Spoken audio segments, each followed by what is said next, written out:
ইংৰাজী নতুন বছৰ আৰম্ভ হোৱাৰ প্ৰাকক্ষণত অখিল গগৈ আৰু লুৰিণজ্যোতি গগৈলৈ আমি DKB ফেক্টৰৰ ফালৰ পৰা এটা আহ্বান জনাব খুজিছোঁ। 2025ত নতুন সংকল্প, নতুন দৃঢ়তা, নতুন চিন্তা আৰু নতুন পৰিকল্পনাৰে দুয়োগৰাকী নেতাই হাতে হাতে হাত ধৰি জাতীয়তাবাদী চেতনাৰে উজ্জীৱিত হৈ অসম আৰু অসমীয়াৰ বাবে অগ্ৰসৰ হ'ব লাগে। জাতীয়তাবাদী চিন্তা আৰু চেতনাৰে সমৃদ্ধ দুয়োগৰাকী নেতাই একেলগ হৈ যুদ্ধ দিব লাগে। এটা কথা ঠিক, দুয়োগৰাকী নেতা লগ হোৱা মানে দুয়োটা দল একত্ৰীকৰণ হোৱাটো আমি বুজোৱা নাই।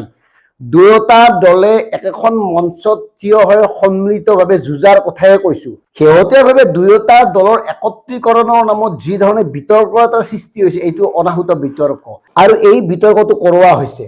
দুয়োটা দল একত্ৰিত হোৱাৰ প্ৰয়োজন নাই। আমি এই কাৰণে একত্ৰীকৰণ হোৱাটো বিচৰা নাই, নালাগে একত্ৰীকৰণ হ'ব। কাৰণ দুয়োটা দলতে বিভিন্ন চিন্তা, বিভিন্ন দৰ্শন, বিভিন্ন চেতনাৰ লোক আছে। তেওঁলোকৰ বেলেগৰে মত বেলেগ বেলেগ হ'ব পাৰে আৰু একাংশই এই একত্ৰীকৰণক লৈ যি ধৰণে বিতৰ্ক এটা কৰিছে, সেইটো আচলতে অসমৰ কাৰণে খুব আশাব্যঞ্জক কথা নহয়। গতিকে একত্ৰীকৰণৰ নামত অনাহুত বিতৰ্কৰ সৃষ্টি কৰি দুয়োটা দলৰ মাজত মতানৈক্যৰ সৃষ্টি নকৰিব, কৰা উচিত নহয়। দুয়োটা দলৰ দুয়োগৰাকী নেতাৰ মাজত মানসিক দূৰত্ব বৃদ্ধি নকৰিব আৰু এয়া এক ধৰণৰ মানসিক দূৰত্ব বৃদ্ধি কৰাৰ প্ৰয়াস যেন লাগিছে। এইকাৰণে প্ৰয়াস যেন লাগিছে সংবাদ মাধ্যমসমূহে দুয়োটা দলৰ একত্ৰীকৰণ সম্পৰ্কে এবাৰ লুৰিণজ্যোতি গগৈক সুধিছে, এবাৰ অখিল গগৈক সুধিছে। অখিল গগৈ কিবা এটা ক'লে লুৰিণেনো কি কয় সেইটো কথা সুধিছে। এই কথাটো কিন্তু মুঠেও শুভ কথা নহয় অসম আৰু অসমীয়াৰ কাৰণে। এইকাৰণে নহয়, দুয়োটা দল একত্ৰীকৰণ নোহোৱাকেও দুয়োৱে হাতে হাত ধৰি যৌথভাৱে অসম আৰু অসমীয়াৰ বাবে মাত মাতিব পাৰে। মেল মিটিং কৰক, একেলগে যাওক, বিভিন্ন ঠাইত যাওক, গাঁৱে ভূঞে সোমাওক, একেলগে সোমাওক। দুয়োগৰাকী নেতাই যৌথ লক্ষ্য উদ্দেশ্যৰ কথাবোৰ কওক। শৈক্ষিক ক্ষেত্ৰখনত, স্বাস্থ্য খণ্ডত বিভিন্ন ধৰণে সমস্যাৰে ভাৰাক্ৰান্ত হৈ আছে, অথচ উন্নয়নৰ শ্লোগান, উন্নয়নৰ গংগা বৈয়ে আছে। বাতৰি কাকতত বিজ্ঞাপন, টিভি চেনেলত বিজ্ঞাপন, হৰ্ডিং, চাৰিওফালে কেৱল বিজ্ঞাপন, বিজ্ঞাপন, বিজ্ঞাপন। বিজ্ঞাপনত এওঁলোকে উন্নয়নৰ কথা কৈ আছে আৰু গ্ৰাছৰুট তৃণমূল পৰ্যায়ত আচল অৰ্থত কি হৈ আছে এই কথাবোৰ কাৰো বিচাৰ কৰাৰ সময় নাই। কোনো সংবাদ মাধ্যমৰ এই কথাবোৰ বিচাৰ কৰাৰ প্ৰয়োজন অনুভৱ কৰা নাই। অসম আৰু অসমীয়াৰ প্ৰতি যি ধৰণে ভাবুকি আহিছে, অসমীয়া ভাষাটোৰ প্ৰতি ভাবুকি আহিছে, অসমীয়া কৃষ্টি সংস্কৃতিৰ প্ৰতি ভাবুকি আহিছে, বৃহত্তৰ অসমীয়া ভূখণ্ডৰ প্ৰতি ভাবুকি আহিছে, তেনেস্থলত অসমৰ জাতীয়তাবাদী চিন্তা চৰ্চাৰে উজ্জীৱিত লোকসকলে একত্ৰিত হৈ আন্দোলন, প্ৰতিবাদ, বিপ্লৱ কৰাৰ গত্যন্তৰ নাই।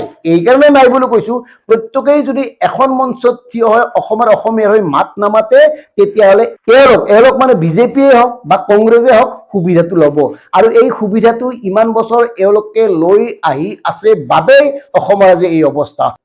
সেয়ে আমি DKB ফেক্টৰে লুৰিণজ্যোতি গগৈ আৰু অখিল গগৈ একেখন মঞ্চত আহি, একত্ৰীকৰণ নহয়, একোখন মঞ্চত থিয় হৈ হাতে হাতে হাত ধৰি অসম আৰু অসমীয়াক উদ্ধাৰৰ এখন যুদ্ধ ঘোষণা কৰিব লাগে। গাঁৱে ভূঞে দুয়ো একেলগে সোমাব লাগে, মানুহৰ মাজলৈ দুয়ো একেলগে যাব লাগে, দুয়োৰে কথাবোৰ ক'ব লাগে। এটা কথা মন কৰিছোঁ, অখিল গগৈ সাংঘাতিক কষ্ট কৰি আছে। বিগত দিনসমূহত অখিল গগৈ সাংঘাতিক ধৰণে সাংগঠনিক ভেটিটো সুদৃঢ় কৰাৰ কাৰণে বিভিন্ন গাঁৱে ভূঞে সোমাই পৰিছে। তাৰ বিপৰীতে কিন্তু লুৰিণজ্যোতি গগৈৰ ইমান সক্ৰিয়তা আমাৰ চকুত পৰা নাই।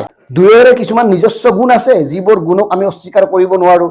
লুৰিণজ্যোতি গগৈ যি ধৰণে তেওঁ কথনশৈলী, প্ৰকাশভংগী বা তেওঁৰ বাকপটুতা আছে, তাৰ বিপৰীতে অখিল গগৈ কাম কৰিব পৰা শক্তি আছে, কৰ্মশক্তি আছে। তেওঁ দিনে ৰাতি কষ্ট কৰিব পাৰে। গতিকে বৰ্তমান সময়ত আঞ্চলিক ৰাজনীতিৰ প্ৰয়োজন আছে। বৰ্তমান সময়ত আঞ্চলিক ৰাজনীতিৰ জৰিয়তে অসম আৰু অসমীয়াৰ কথা নাভাবিলে আন কোনো ৰাষ্ট্ৰীয় দলে নাভাবে। কংগ্ৰেছক কোনো কাৰণত বিশ্বাসত ল'ব পৰা নাযায়। আনকি আমি ভাবোঁ 2026ৰ নিৰ্বাচনৰ পূৰ্বে অখিল আৰু লুৰিণে লগ হৈ যদি কোন কংগ্ৰেছ বুলি কয়, সেয়াও কিন্তু মহাশক্তিৰ কাৰণ হ'ব পাৰে আঞ্চলিক দল দুটাৰ বাবে। গতিকে অখিল আৰু লুৰিণে ব্যক্তিগত কিবা যদি আক্ৰোশ আছে, বিদ্বেষ আছে বা মানসিক দূৰত্ব আছে, সেই সকলোবোৰ শেষ কৰিব লাগে। সেই সকলোবোৰ শেষ কৰি জাতিটোৰ স্বাৰ্থত, অসমীয়া জাতীয় জীৱনৰ ভৱিষ্যত সুৰক্ষাৰ স্বাৰ্থত একেলগ হৈ, আকৌ কৈছোঁ একত্ৰীকৰণ নহয়, যৌথভাৱে সন্মিলিতভাৱে অসম আৰু অসমীয়াৰ বাবে এখন যুদ্ধ দি চাব লাগে। আমি নিশ্চিত এই যুদ্ধত জয় অনিবাৰ্য।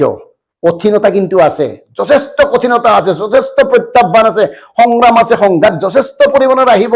কিন্তু তাৰ পিছতো যদি হাউলি নপৰাকে আপোনালোকে নিজৰ স্থিতিত অটল হৈ অসম আৰু অসমীয়াক লগত লৈ যুদ্ধখন দিব পাৰে, তেতিয়াহ'লে জয় অনিবাৰ্য। গতিকে আশা কৰিম এই কথাবোৰ লক্ষ্য কৰি অনাগত সময়ত 2025 চনত আপোনালোকে দুয়ো লগ হৈ এখন যুদ্ধ ঘোষণা কৰক আৰু এই যুদ্ধখন অসম আৰু অসমীয়াৰ বাবে শেষ যুদ্ধ হওক। ধন্যবাদ।